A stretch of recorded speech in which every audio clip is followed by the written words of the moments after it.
আজকে আমাদের বিষয়বস্তু হচ্ছে clause. Clause is a group of words which contains both a subject and a predicate and it's a large part of sentence. Close হচ্ছে এমন একটি শব্দগুচ্ছ বা শব্দ সমষ্টি যার মধ্যে একটি সাবজেক্ট এবং একটি ফাইনাইট ভার্ব থাকে, তাকে ক্লোজ বলে।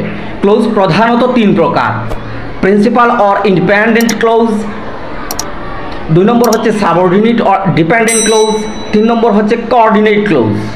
প্রিন্সিপাল ক্লোজ কাকে বলে? যে ক্লোজে মনের ভাব সম্পূর্ণরূপে প্রকাশ পায় তাকে প্রিন্সিপাল ক্লোজ বলে। সাবঅর্ডিনেটের অর্থ হচ্ছে অধীনস্থ, অর্থাৎ যে ক্লোজের দ্বারা মনের ভাব সম্পূর্ণরূপে প্রকাশ করতে পারে না কিন্তু মনের ভাব প্রকাশ করার জন্য প্রিন্সিপাল ক্লোজের উপর নির্ভর করতে হয় তাকে সাবঅর্ডিনেট ক্লোজ বলে। 3 নম্বর হচ্ছে কোঅর্ডিনেট ক্লোজ, যে ক্লোজে একটি সাবজেক্ট এবং একটি ফাইনাইট ভার্ব থাকে কিন্তু প্রিন্সিপাল ক্লোজের উপর নির্ভর হতে হয় না তাকে কোঅর্ডিনেট ক্লোজ বলে। তবে দুইটি ক্লোজই স্বতন্ত্র। We eat rice so that we may live, we eat rice হচ্ছে প্রিন্সিপাল ক্লোজ এবং so that we may live হচ্ছে সাবঅর্ডিনেট ক্লোজ।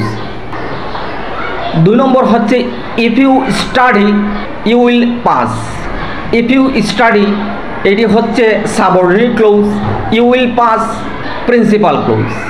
নম্বর হচ্ছে I close the door and went out,